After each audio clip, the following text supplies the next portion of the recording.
How's it going, everyone? Hope you guys are all having a wonderful day. In today's video, we're going to be talking about 10 tips and tricks for how to get better at Call of Duty Warzone. Now, if you guys enjoyed today's video, be sure to leave a like, comment, and subscribe. And if you guys want to see more Call of Duty content, be sure to check me out on twitch.tv/ThunderStriker7.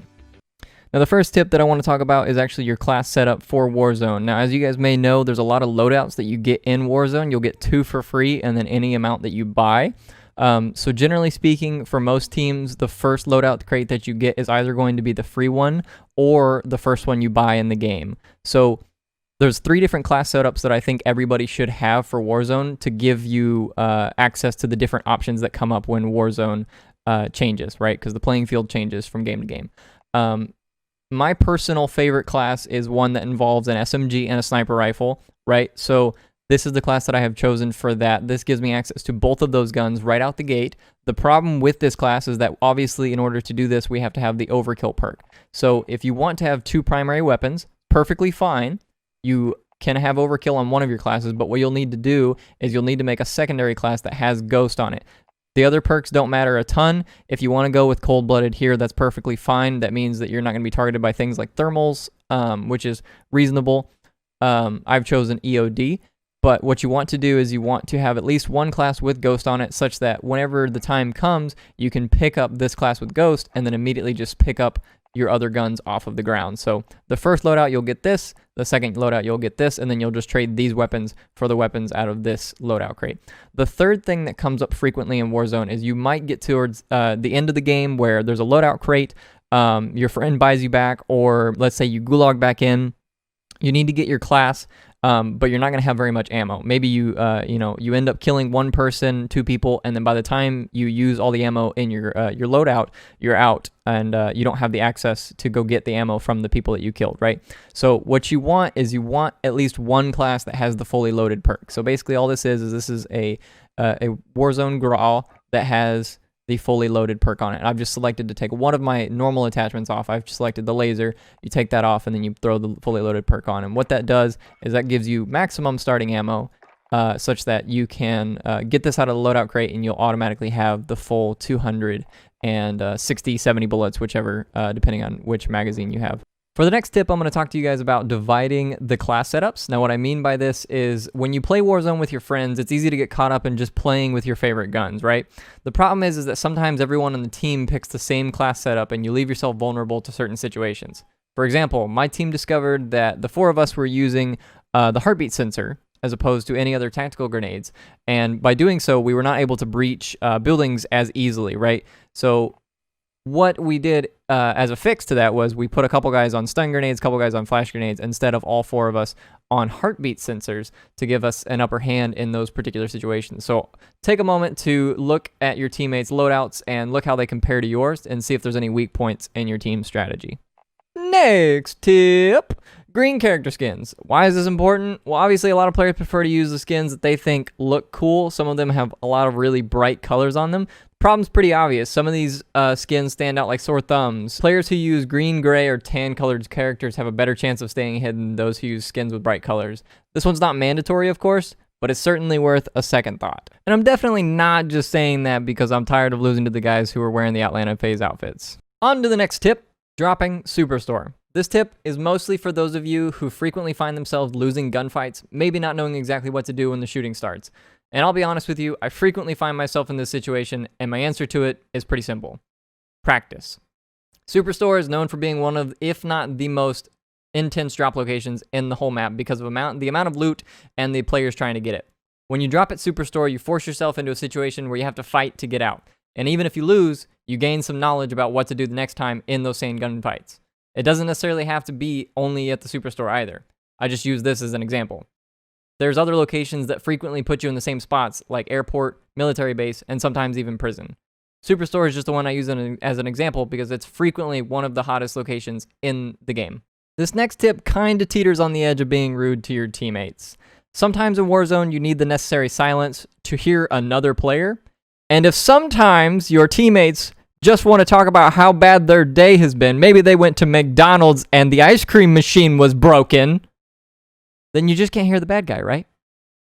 The word my team and many other Call of Duty players use is comms, which simply just means, hey, shut up for a second, let me figure out where this guy is, and then you can tell me all about the McDonald's ice cream. So for the next tip, I'm going to talk to you guys a little bit about helping your team with every contract. Now, what I mean by that is in the very early stages of the game, it's frequently found that you'll get something like a scavenger, right? Even if it's a bounty or a recon, this still applies. You have to take it upon yourself to remember that there's an objective that you need to be doing. If you forget about the objective and you just go on your day just looting all the stuff that's nearby you, you end up losing track of time, and maybe you forget about gas, maybe you don't give yourself enough time to get a loadout drop, and then an enemy team comes and kills you, so on and so forth. There's a number of things that happen whenever you don't give yourself enough time. So if you spend your time focusing on the objective, everybody on your team gets more money that way. Even if you looted a ridiculous amount of money, you're more likely to get more money if everybody on your team gets an equal amount from completing the objective. So make sure you take your time to focus on the objective. This is a good example of this because there's a scavenger box in the bottom part of prison, and then there's one that spawns in at the top part of prison. We're able to get it very quickly, and then when we get the second one, we're able to get our loadout crate and move on from there. All right, so tip number 7 is a simple one. A lot of you guys probably already know about it, but I'm going to go ahead and throw it out there just in case anybody doesn't. This one's called tapping a self-revive. Essentially what that means is in this gameplay, you'll see me get knocked down by another player. I have a self-revive kit on my person. I use it to revive myself a certain amount of the way, and then my teammate can run over to me and revive me the rest of the way. What this does is it cuts down on the time that it actually takes for your teammate to revive you. So it saves a lot of time, and you get to keep your self-revive kit. All right, so for our next tip, we're going to talk a little bit about communication with your teammates. So the 3 most common things that we say when playing Call of Duty are things like, on me, over there, I just got shot from somewhere. Now, on me can mean a number of different things. The first time someone says, on me, that means there's somebody in the general vicinity of that person. So you should probably keep your eyes over there. On me, on me. So if you say it twice, that means I hear somebody in the same building as me. Please come help me right now. On me, on me, on me means I'm getting shot at this very moment. Please come help me or I'm going to die. Okay, so we've got 3 different meanings for just the one phrase. So you can already tell that this is going to be very complex. Over there, they're over there. What that means exactly can be a number of different things.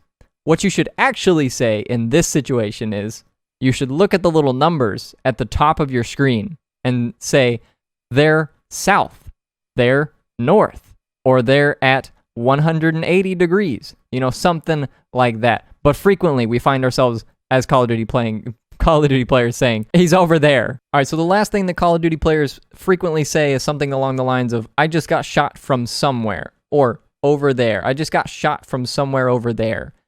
The problem is that somewhere over there is still vague. So what we need to do is we need to run somewhere safe, take our little player. We're going to get somewhere safe, right? And we're going to put our little plates on. Once we get our plates on, then we send out one of our pings, right? You can do orange ping, you can do green ping, depending on what player which you are, right? And then you'd be like, hey, there's someone over there on green ping, on orange ping, right? Then your teammates can see in the world what you're looking at. So for the 9th tip, I want to talk to you guys a little bit about field upgrades, okay? So in order, the 3 most important field upgrades that you can get in a game of Warzone are trophy systems, dead silence, and then drones. Trophy systems, a lot of people are familiar with these at this point. You can put them on vehicles, helicopters, cars, and then little mongoose ATVs in order to prevent your opponents from throwing C4, Semtexes, grenades, whatever, explosives onto your vehicle and then causing you to explode. Blocks RPGs as well. Super useful use of the trophy system. The second one is dead silence. Obviously, many people are familiar with the fact that it makes you silent whenever you run around on normal ground. Not everyone is familiar with the fact that it also causes you to be silent on things like ladders. So another super useful trick for that. You can climb a ladder dead silently. The last one is drones. Again, a lot of you guys are probably familiar with this one, but in case you're not, you can actually set C4 on a drone. This can be a super useful way in order to help you guys breach a building where a team is camping, or maybe they're watching a staircase. You can fly a drone up the middle of the staircase and then blow up the C4 to hopefully help you breach it. So for the very last tip, we're going to talk about bunkers and cash flow. So basically the reason why these go hand in hand is because the bunkers offer a lot of money in the game. They don't always offer the same exact amount of money. For those of you who are unfamiliar, the bunkers are the things that you can get inside of in the map. It's brand new to Warzone for the most part. You can get red access cards around the map. You'll find them in different crates, or you can find them on dead bodies for people who had them. And then you can go put them in a bunker and it'll let you in. You get a lot of money, guns, loot, things like that, right? Basically, the idea that I want to just instill in you guys is that you want to be wary that a lot of people want to get inside the bunkers. So it's a high value target. So you want to just cover yourself whenever you decide to go in. And keeping that in mind, there are going to be a lot of situations where it's actually not valuable to go inside the bunker, for you to just take the access card or just leave it all together, right? I hope you guys enjoyed today's tips and tricks video. If you guys did, be sure to leave a like. Let me know what you guys think in the comment section down below, and I'll see you guys in another video.